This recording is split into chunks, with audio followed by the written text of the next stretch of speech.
Been getting ready for him for months. What do you see in him? Yeah, I mean, he's one of the best quarterbacks in the NFL. You know, all the stats across the board, high completion percentage and yards. He can make something out of nothing when it comes to plays breaking down using his legs.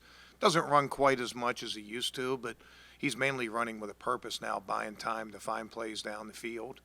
And then running in high leverage situations, red zone, short yardage, and those kind of things. It's a tough matchup right off the bat. One of the best quarterbacks in the NFL. So, we have to play our very best when you're competing against a quarterback like Dak Prescott. Case said that he began watching film of the Cowboys soon after that schedule came out. Did you have your guys do that, or what do you think of him doing that? Yeah, I mean, a lot of our guys like to look ahead. I mean, we did that as a coaching staff. That was nothing that we sort of demanded from the players or put in front of the players. We've had some times in training camp, different times, I think even at the end of mini camp or OTAs where we had a Dallas period. But, most of the time through training camp, our focus was on us and our scheme and what we're doing as opposed to what an opponent was doing. We've all had this earmarked for a long time, bookmarked, whatever you want to call it. So it's been on top of our mind for a long time, even when we've had other jobs in the moment. Last time we talked to you, you mentioned not having your starting guys out there because of injuries. Do you feel like in the last week or two you've gotten guys back that you've been able to get enough reps to be ready for week one? Well, I guess we'll see. I mean, it is a concern of mine. We have really good players, and I have confidence in all of them. But, we just haven't been out there together a lot. Now, they have in the past, but, through no fault of anybody's, of any own person, we've had a lot of time missed in training camp. Can't remember when it was. Maybe it was Monday. It was Monday of this week. The days sort of run together, but we had like a walkthrough, and we had like all our dudes out there at the same time, and you could just really feel the energy. You could feel those guys, out there, and and it was good to feel that. You guys know as a defense, we feed off each other. We're a team that that brings a lot of excitement to each other and things like that, and that's part of our DNA. That's part of what we do, and it's hard to replicate it unless the guys are out there. So it is a concern, but we also have some veteran players, and we've been able to work a lot of the communication and things like that. Nothing. There's really no substitute for the real thing, but we'll get enough of that as we go along. Way back in to the point where he didn't get a full game out of himself on Sunday? We're going to keep an eye on things with him, but yeah, I mean, a couple months ago when I heard of his injury, was like, oh boy, I didn't even think of Dallas.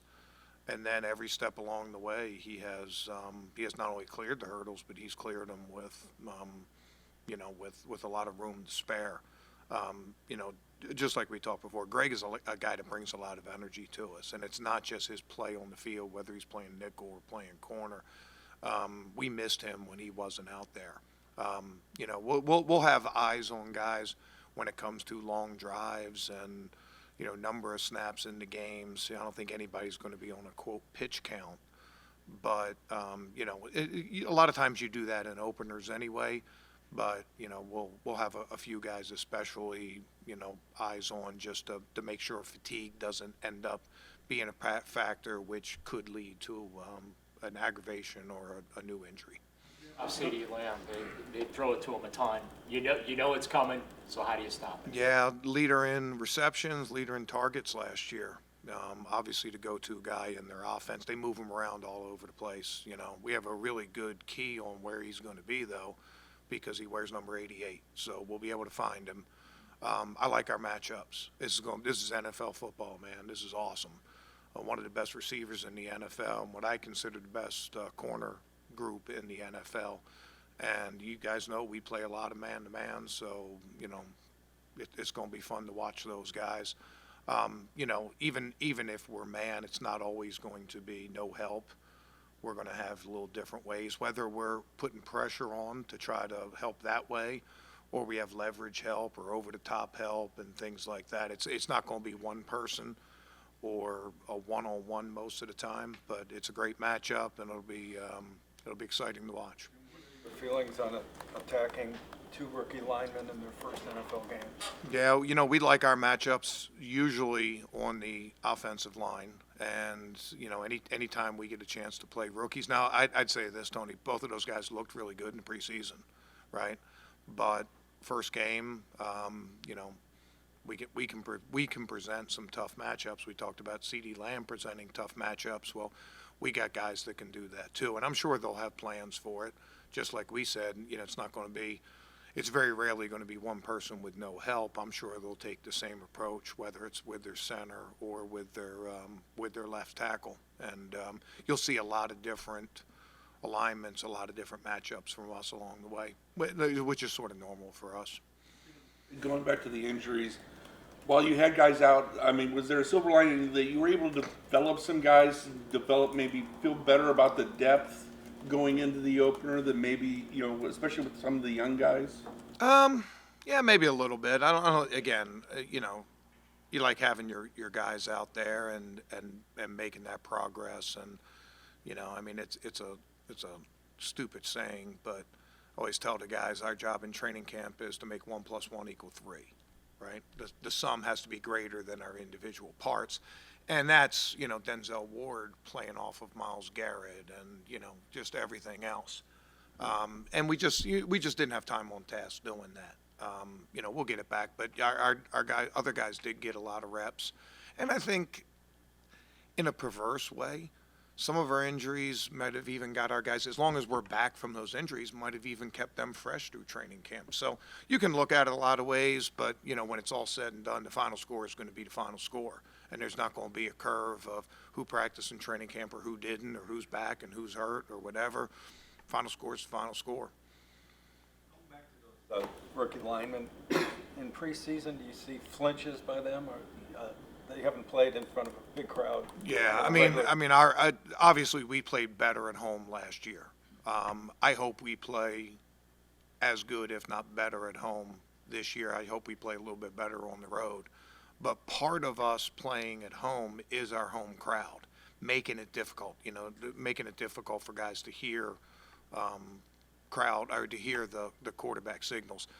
They put a lot on Dak Prescott to command the line of scrimmage. Their runs, almost all their runs have check with me, whether they're looking for down safeties, whether they're looking for the bubble, different things like that. He has bailouts a lot all over the passing game. And it makes it difficult when an opponent is at our place because our fans are so into it and so loud. And they'll be ready. I mean, we got a little time before the game. You know, they know what time it is. And they'll play a big part in this game. In some ways, Tony, it makes it a little more difficult for us because of the loud crowd. It puts more of an emphasis on our communication, and it's harder for us to communicate. But I think that's outweighed by making it harder for the offensive lineman to hear and the quarterback to be able to make those checks easily. Myles has managed to find another level every year. That's what the great ones do. First of all, what does it say about him that he continues to strive for that? And what do you see as the next level for him? Yeah, it's been impressive to watch. I've mentioned a couple players that I've coached in the past that had a similar attitude and a similar trajectory. Ray Lewis and Calvin Johnson.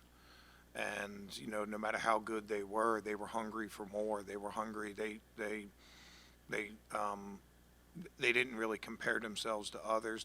They were worried about their own performance and improvements that they could make. And, you know, Myles is no different that way. He's an impact player for us. He changes the whole scheme. You know, sometimes it makes it hard for us to scout because what you see on tape, okay, hey, the center slides this way versus this formation, or they use this kind of protection, or they run this way in the run game. A lot of that goes out the window when you have a guy like Myles because they'll have a Myles plan. And we've gotten better at recognizing those kind of things and try to play off. I mean, so when I was in Detroit, we had Calvin Johnson, and it was the same thing. It really didn't matter what a team did the week before. They were going to cover Calvin a lot different than they did anybody else, and the great players have that. And I'd say this, and I think I might have even said this before. In my mind, the definition of a great player is when the opponent's number one job is to try to take them out of the game plan, and they still have success. Calvin Johnson, everybody led their game plan. Calvin Johnson's not wrecking our game. Still was able to wreck games. Every single opponent we have, they start their game plan with how do we account for 95. So, he's with the effectiveness that he had, even with that target on his back. I said about C.D. Lamb, we know he wears number 88, so he's easy to find. Well, when you're 6'4", 275 and wear number 95, it's pretty easy to find you too. He's still able to be successful. So that's such an impressive thing to watch. Speaking about the home and away splits, with the away games, bringing that energy and kind of making your own energy on that defense side of the ball, how do you plan on getting that out of your defense? Yeah, I mean, I wouldn't consider it, when you say sound, I don't think that was, it wasn't like we were sound at home and unsound on the road. But it was there, and it was something that we talked about, and, some of it, again, you hate to put too much into a small sample size and say, hey, this was a problem, this wasn't. Maybe it was just the way a game worked out, or, getting up to an early lead and then, emptying the bench and things like that. So, it's been an item for discussion. It's been something we talked about, but it's nothing that we're spending a lot of time on right now. We'll cross that bridge in Jacksonville next week. Guys who are coming back from injury, and they have some personal goals to achieve for themselves, and they've talked about it. Like one I'm thinking of specifically. For you as a coach, how much do you play into that and let them get excited about their individual efforts and goals in addition to what they want to do as a team? Well, we always celebrate the individual, but our main goal is us as a team and us as a defense. So, we certainly want to celebrate the individual, and we want everybody to be successful. But we have a lot of unselfish players, and everybody knows that the team comes before them. And the team's performance means more than individual performances in this business. Okay? All right, guys.